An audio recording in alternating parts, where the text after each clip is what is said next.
नमस्कार बालमित्रांनो, आज आपण पाहणार आहोत एका बलाढ्य सिंह आणि चतुर कोल्ह्याची गोष्ट, जिचे नाव आहे सिंह आणि कोल्हा.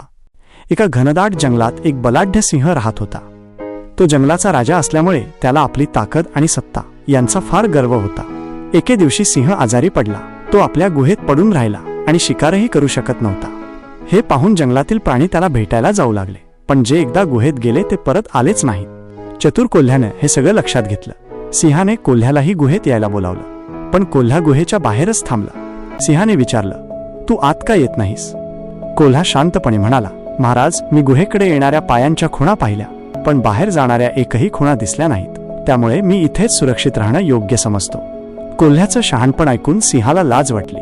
त्याला कळून चुकलं की फक्त ताकद असून उपयोग नाही, तर बुद्धी आणि विचार सुद्धा महत्वाचे असतात.